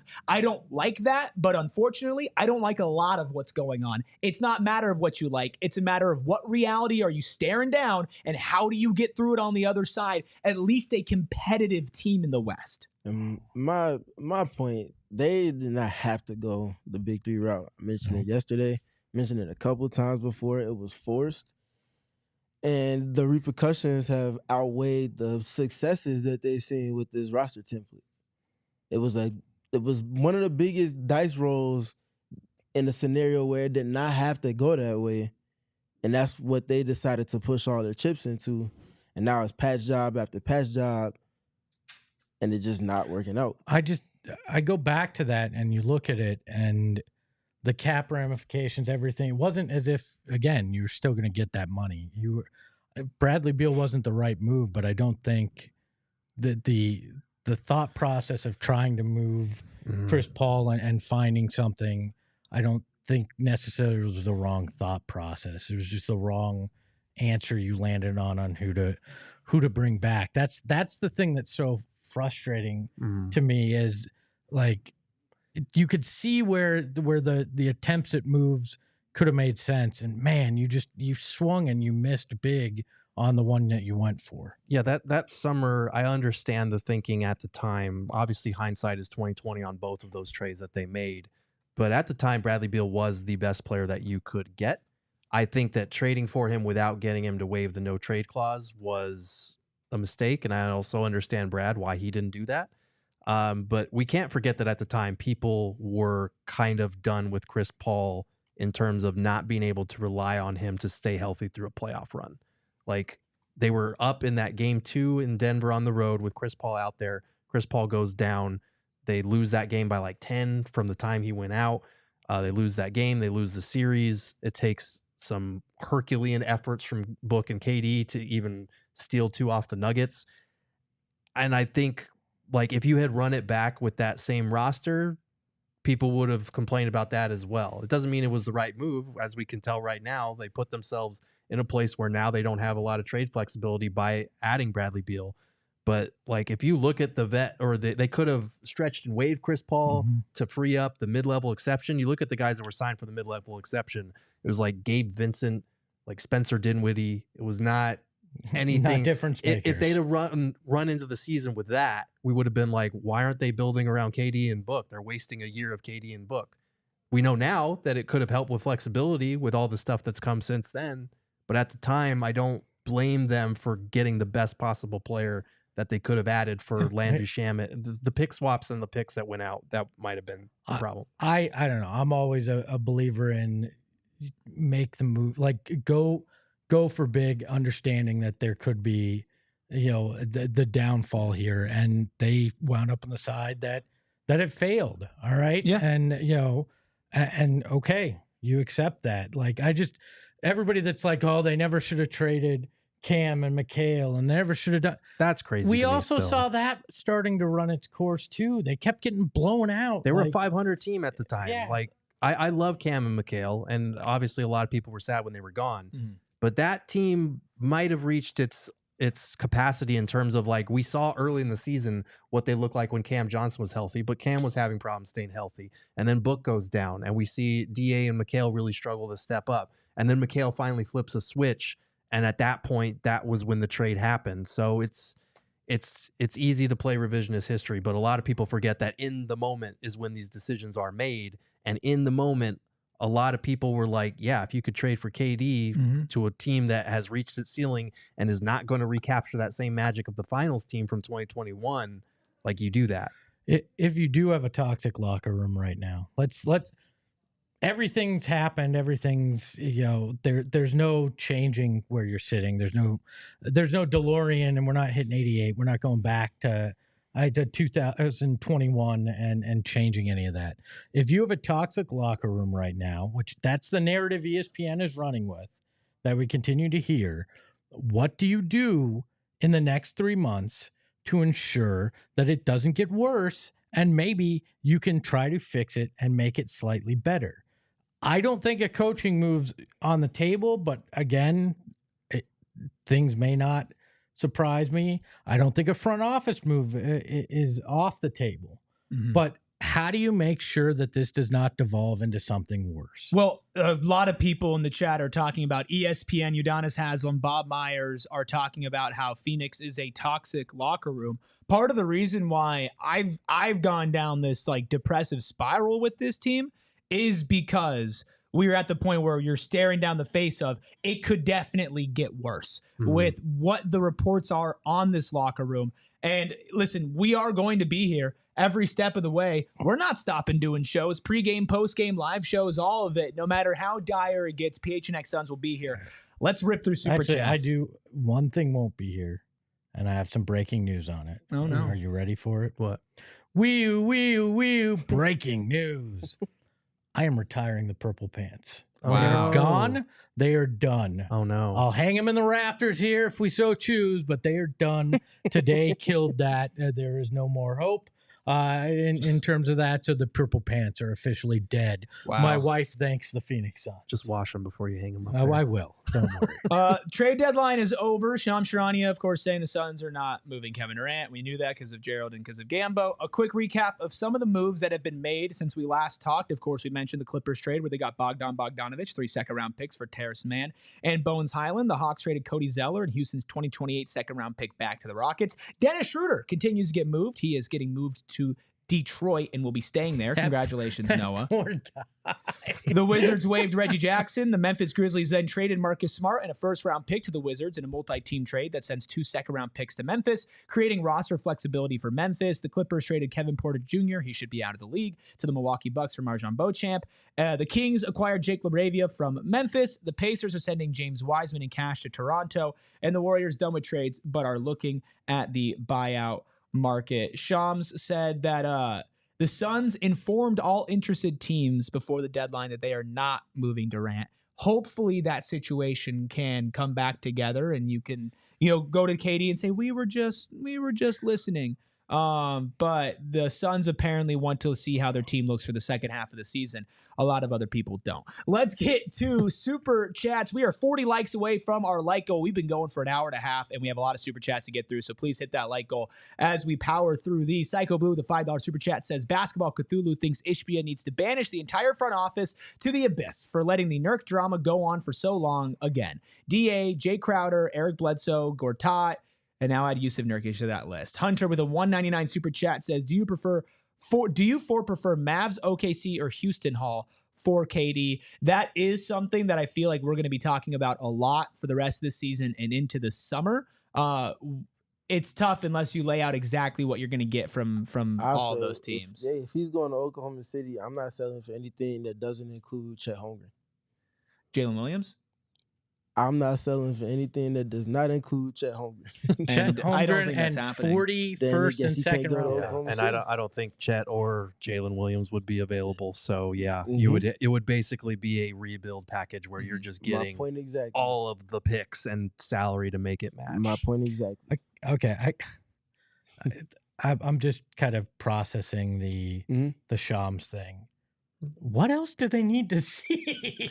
What? They said they want to see how the second Well, half plays like I out. said earlier in the show, it's not about seeing what this team does, whether they can make the playoffs, etc. It's probably seeing, are Kevin Durant and Devin Booker happy? Do they still want to be here? Can you build a winning team around them? Can we build a winning team around them with the other pieces? You're evaluating everyone in terms of what they can provide for this core moving forward, whether they can boost their trade value, and what the summer looks like if you're trying to build around one or two of those guys. I think that's probably what the evaluation is. And you're probably just crossing your fingers and hoping to God that the ESPN reports about a toxic locker room are off base and that everybody feels better now that they're not off the trade block and you can proceed with your team. But I think that's wishful thinking at this We're point. definitely going to be able to see, because if there's one thing this team has proved is that they cannot hide their emotions, whether they're laughing on the bench during a loss or whatever else comes with that. If there is a problem with this team and it gets worse, there's no way they're going to cover it up on the court. So Shams again said Katie's not requested a trade out of Phoenix this season, but was blindsided being involved in any conversation. Yeah, we had heard that already. But like, I still don't like that blindsided. Nope, because there will be yeah. repercussions that you have to pay, whether he actually chooses to leave or the trust is fractured past repair. Either And that's an one of those. important And exactly. Again, and a front office move, if there's trust that's been fractured, Yep. might actually change that. Yeah, 100%. love y'all. With a $5 super chat says, James Jones saw KD firsthand in 4 finals. It wasn't obvious already. Warrior shenanigans proved we suffering from shadow GM as of February 2023. JJ saw it from the bench, though, so maybe the view was obstructed. BComC clearly asks, is Cade even available? I like that, but Eric just gonna laugh. really has I'm given broken. up. I'm He's so just like, I'm broken. gonna ring Y'all it. don't even understand how broken I am. No, Cade Cunningham's not available. No. Well, 32 with the $5 super chat says, as a Mavs fan, I appreciate you all easing the suffering as I watch the Suns, knowing at least the Mavs try to compete now. We're both screwed. Don't even want to. We're done. Okay. We So- are both screwed. Thank you for stopping But at least by they got 80. and kicking dirt on us. Can we borrow that casket that you brought to the arena? Psycho Boo, the $5 super chat, another one says, Basketball Cthulhu feels like he's heard all this before with angering stars like Dragic and Bledsoe. Why are the Mercury not like this? Steven, why are the Mercury not like this?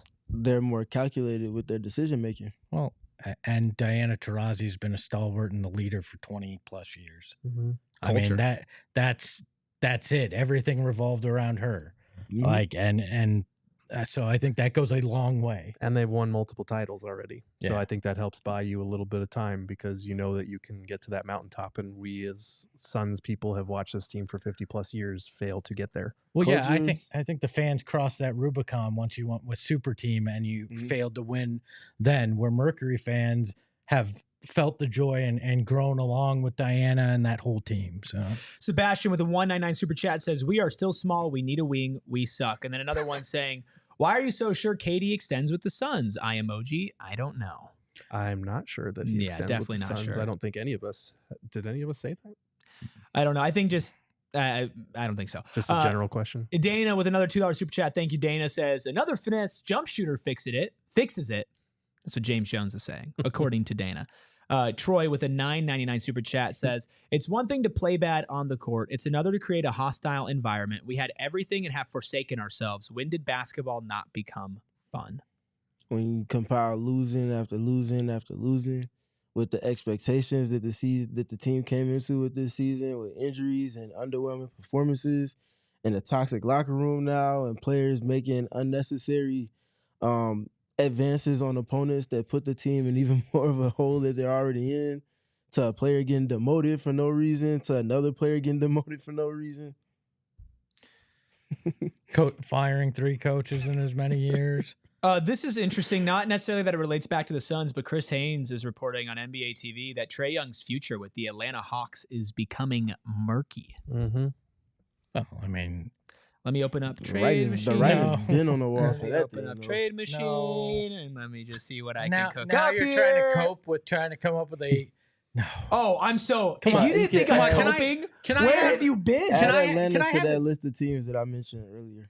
Yeah. Can I have at least like 2 more days where we don't pull out a trade machine? And, Absolutely No, not. the Suns need a point guard. God. Nah, I Tory want- Craig, come save trade, us. no more trade machine, but can I interest you on the buyout machine? No. Because what is that going to do? Is somebody buying out LeBron Restore the- James and the restore- second apron rules change? Restore the PJ Tucker locker room full of all type of Kobe and book shoe vibes. Yeah, okay, give me PJ and Tory. Have them come in and smack some people Both? around. Yeah, why not? What else am I looking? If this locker room's toxic, let's get some guys in there to clean it up. Well, All right? you could we can- detoxify things. What's Jay Megan Thee Crowder doing? Stallion sitting courtside. Are we going back there? What's Jay Crowder doing these days? He's with the Kings, isn't he? Yeah, I think he is. Can we just bring in PJ and Tory, call them the Toxic Avengers? They can clean up all this toxicity by telling these guys get their crap together and go out there and play basketball. Be You calm. guys might end up. Never mind. Be calm, see Never clearly mind. the $5 super chat. I'm just going to read this word by word slowly. Booker, I love you so much. It's time to tell them fix it or I won't sign an extension or trade me. I'm not reading the end. I still need a sweaty jersey. Somebody get that. That's like That's not even the in the least- top I 40 worst. I know. I things. can't. Why is But that the He's line? Guys, actually I'm- reading it now guys, instead of just I'm so broken. Ron Burgundy. Like, I'm so broken. Jacob Winkler with the 199 super chat says 0% chance they make the play-in. I think it's 5. B Will with a $5 super chat says, Bud, play the same guy every game, no adjustments. The big three need to be surrounded with size, D, and rebound. He worse than Frank and should be fired. I have not been a fan of a lot of the things we've seen from Bud recently. I agree. I'll say that. I think you're at a point where even though it's going to look horrible, it's a situation you have to consider. Moving on Yeah. from a third coach in as many years. So can we just quickly dive into that? Sure. So what's is it on Fizz? Because me and Gerald talked a couple weeks ago. Like, if he was the only piece that stuck around from the last regime, he didn't move to the front office. Like, what's his role in everything? Oh, Is he just the contingency plan if things hit the fan? You're who we can fall back on because you do have coaching experience. from the You are past? the interim coach in waiting. You know why Fizdale's there? Because James Jones and Fizdale have that relationship. I think that's a big reason why that he's still around, and that's okay. Guys trust guys, and maybe he's the interim coach. We got one guy in the chat that always wants Brent Barry to take Lonnie. over because he dunked in a windbreaker once. But We genuinely do not have any idea No. how much assistant coaches contribute to anything in this league. They're kept very off limits from us. We get very little access to them, and when we ask head coaches about it, because they know that these assistant coaches could potentially replace them down the line if they get fired, they're very hesitant to give us any details about what their duties are, what they do. It's all just positive, cliches all the time. I can't- And we do I get the can- interviews I- with them though at look, the start of the That's half. specific to the Suns, though. You speaking right? I think think that's it through feels most like- of the league, honestly. Okay. yeah, I can tell you, and yes, this is a Suns example. I was but- gonna say for me, it feels like other teams are at least not giving you the blueprint, but you at least have a little bit more of an idea. Like, okay, if Golden State changed their defense, I can point to Jerry Stackhouse for that specific thing. Like I feel like there are examples around the league of moments like that. Well, I think last year you knew more. I mean, you knew Kevin Young was the guy Right, and running that's that another offense. example, You knew yeah. Frank Mhm. was handling the defense. I'll tell this story again, something I'm sure I've told before, but when Alvin Gentry was head coach, I went on a road trip with the team to LA, was in a car with Gentry, and I think Nash might have been in there. We were going to a film premiere for Grant Hill, and we were driving by and we see a guy, on the side of the road, and he looks a little downtrodden, and Alvin Gentry goes, "That's going to be me in 3 months because they're going to run me out," because he knew Lindsey Hunter was sitting in that back row and that front office liked Lindsey Hunter. And even he knew. I went to a Western Conference Finals 2 years ago, and I'm gonna be showing the door here because that guy's sitting behind me. It's all. I think it's on any coach that winds up in a tumultuous situation or one that's not meeting expectations. That's in the back of their head. Yeah. Mark with a $5 super chat says the new CBA is disempowering stars, Dame, Luka, Jimmy, shopping Katie without his knowledge. Michigan State and nepotism front office hurting this franchise. Hey, leave Michigan State out of here, man. Sparty got a winning culture up there, man. Across multiple decades and multiple coaches and multiple rosters. Leave Sparty out of here. I don't want to come off as rah-rah, Ishbia defender, but the guy did put $400 million of his own money on the line this year in hopes of winning. Like, you got to give a guy some credit for that when we came from the world of we're trading off guys and a first-round pick for 2 second-round picks. You know, sometimes the process doesn't work out, but the attempt was the right thing to be doing. Ethan with a $4.99 super chat says, Jones and Ishbia ruined the franchise locker room is lost. Team has no chemistry. Next 5 years look rough. The 1 and 1-y $9.99 super chat says, guys, I hate to say it, but Book ain't Kobe. At what point do we accept he is what he is? Good scorer, but not a number one. We need to stop making excuses because we like him. Dana with a $2. I don't think he's Kobe as a player. I think none of us have said he's Kobe as a player. No, he has a great deal of respect and it has a respect for what Kobe did and looks at it as trying to have his mental process of how he handles things. The blueprint of it, not the exact replica. Dana with a $2 super chat says, the rim is scary, more jump shooters. Dana is digging in.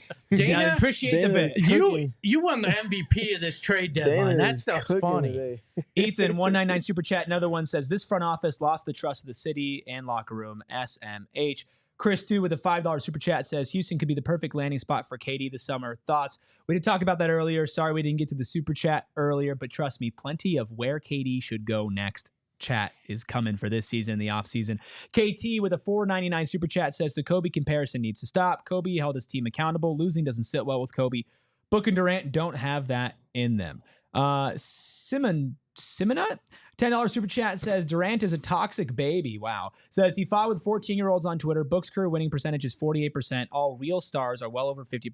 Ishbia playing fantasy basketball with real people's lives. Not all real stars have to go through the dark days that Devin Booker stayed loyal to. Yeah, what star carried G Leaguers to a winning record? Like, the fact that he's even at 48% with the crap that he had to go through early on. Kind of crazy. Yeah. Mauricio says record by the end of the season.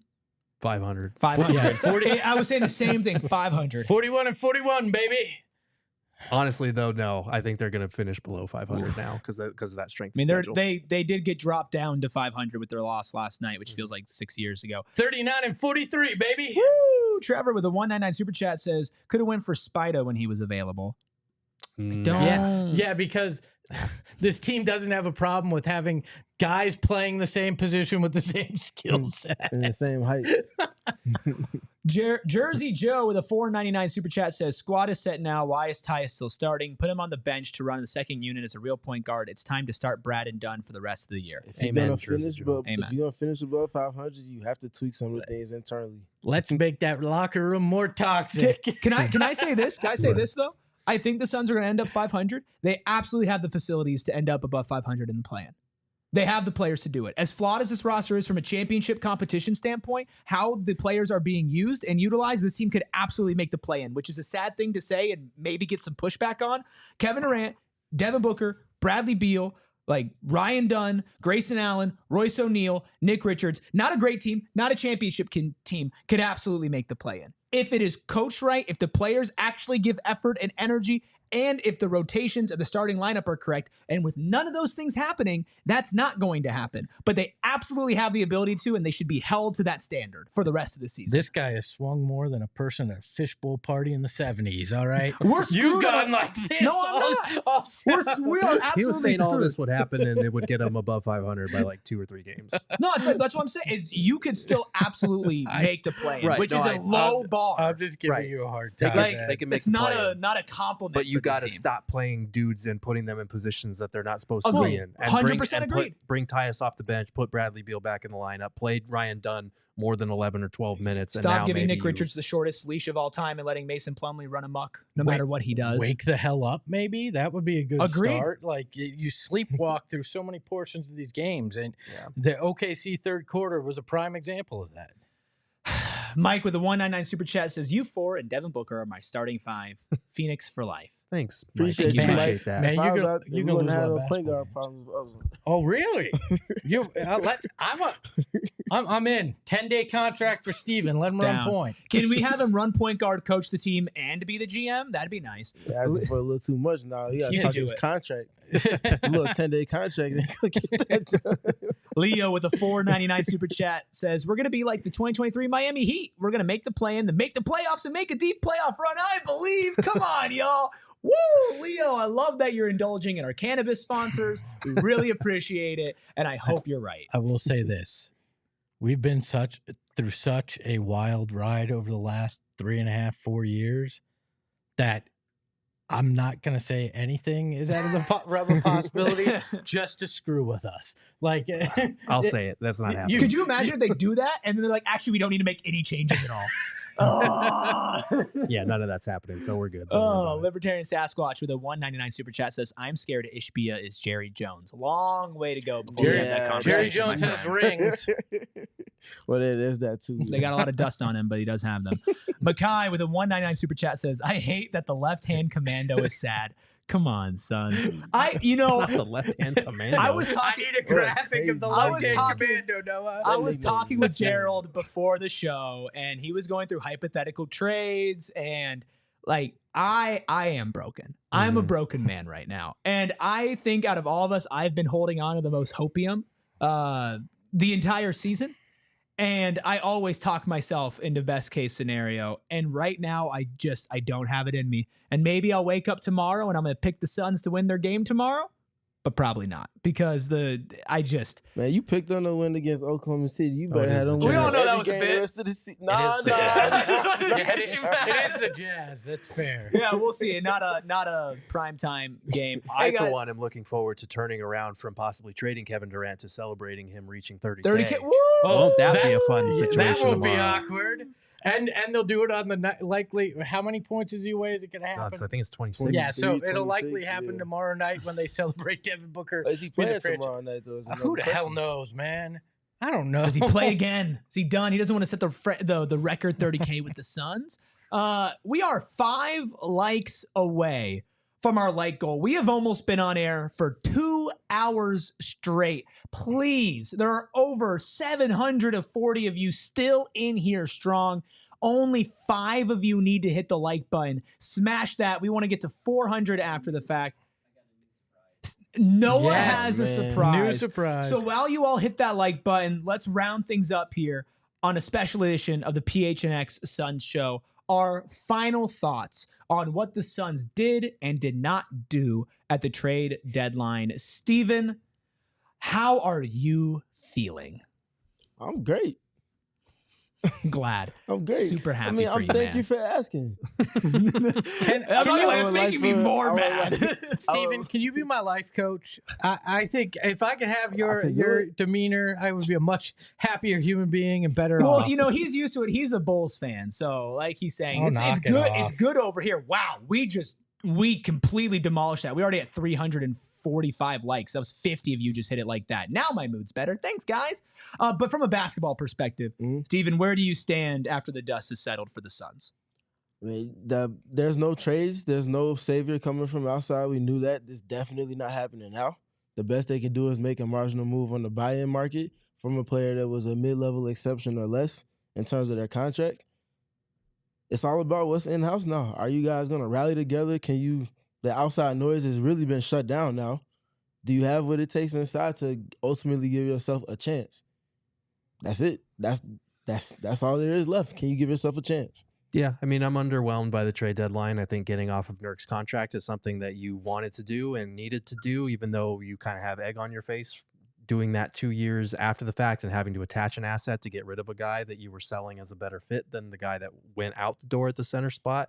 But again, I think that needed to happen. I think you have some flexibility in terms of getting under the second tax apron over the summer, depending on what you do next. But how you navigate these next couple of months, both with the players that are in-house, who all heard their names come up in trade rumors, and also how you navigate with Kevin Durant as either the co-star for Devin Booker for the next couple of years, or someone you now have to trade to a probably limited list of potential destinations, is going to determine everything. And it could be the beginning of the end if you don't handle it right. So the pressure is very much on, not just for the next 3 months, to evaluate everyone on this roster and every coach and every person in the organization, but also how you're going to rebuild moving forward and get this team where you want it to go. We're about to find out if the talk of leadership on this team and all that is 100% correct. Mhm. Because right now, if you have a toxic locker room, you know what a leader does? He goes in there and he tries to galvanize people. He tries to fix what's going on, and they work together and they try to make the best out of a situation that has gone completely south. And I think that is what I'm most interested in seeing. And I actually kind of wonder if that's what they're talking about when they're saying, in part, that they want to evaluate this team over the next few months. Does somebody step up? Does somebody try to change the way that at least the feeling that's being reported is in that locker room, and have enough pride as a group to try to put yourself in a position to at least, at the very least, make the play-in, and then try to fight your way into a first-round series? Do you have the heart, or do you wilt and drop back into that 12th spot, put your tail between your legs, and just say, well, is what it is? And that's what I want. That's what I need to know right now. I'll say, as a team with the most money being invested into it in league history, to not make the play-in, yet alone the actual playoffs. Mm-hmm. Come on now. Yeah, I think the most potent thing that I heard in this entire 2-hour show just came from Steven. Savior's not coming. Mm-hmm. Point blank, period. Not that I think this season can be saved, but hypothetically, if it were to be saved, it would take a turnaround of epic proportions where every single player, coach, front office member takes a long, hard look in the mirror and says, what can I do to try and save the Titanic from sinking? Because maybe we haven't hit the iceberg yet, but we're steering towards it. I think they're trying to get in lifeboats because the iceberg has already hit. Find some lifeboats. We'll end this with a super chat from none other than Be Calm, See Clearly. Says, this team needs me to hug them all by the cheeks. Kissy face emoji. You can follow the show as we continue to trudge through the rest of the Phoenix Suns season. Can they turn it around? Can the miraculous happen? Well, guess what? We're going to be there every step of the way. And we know it can get dark. It can get disappointing for sure. But we're here to have fun, just like Noah's surprise for hitting our like goal today. That's us. That's me with spiky hair. What am I on right now? Deep on the fried. Suns court. That's No. Gerald. I meant for things to look like this. Don't know what this is, I look scary. but that about sums it up. That brother needs help. I look terrifying. This is like across the Spider-Verse versions of us. Yeah. I feel like what Noah did was just create us the way he sees us. I feel like this is Noah's inside. It's like that movie Inside Out. We are inside Noah's brain right now, and it's as scary as I imagined it. Like getting rickrolled in a music video. Be calm, see clearly with another super chat. Says, okay, normal super chat. It's going to be okay. I'm a 2-time survivor of gun violence and I'm still here. Go Suns. Well, There's the I'm glad you're inspiration here, for man. there's perspective. Mhm. Be like, be calm, see clearly in that sense. And Be persevere. a survivor. Be a survivor. Somebody in chat says you kind of look like the Joker in that. We have said that this is like a Joker origin story. Purple pants. I am the Joker. Mm-hmm. They've broken me. Well, you can follow the Joker on Twitter and on social at Espo. You can follow Steven at StevenPG3. You can follow me at ERIKRUBY. You can follow Gerald at Gerald Bourget. Keep your eyes soon to go, PHNX.com. Gerald's going to get typing away right after this and get all of his thoughts and more reporting on the Suns deadline. Espo, can you make me feel better with your outro? Hey, Eric, do you want to know how I got these scars? No. It's called being a Phoenix Suns fan. I know. Stick around because things are going to get weird with us because we're going to have to do whatever it takes to get through the rest of this. Ahoy, hoy! We all silly like the mayor.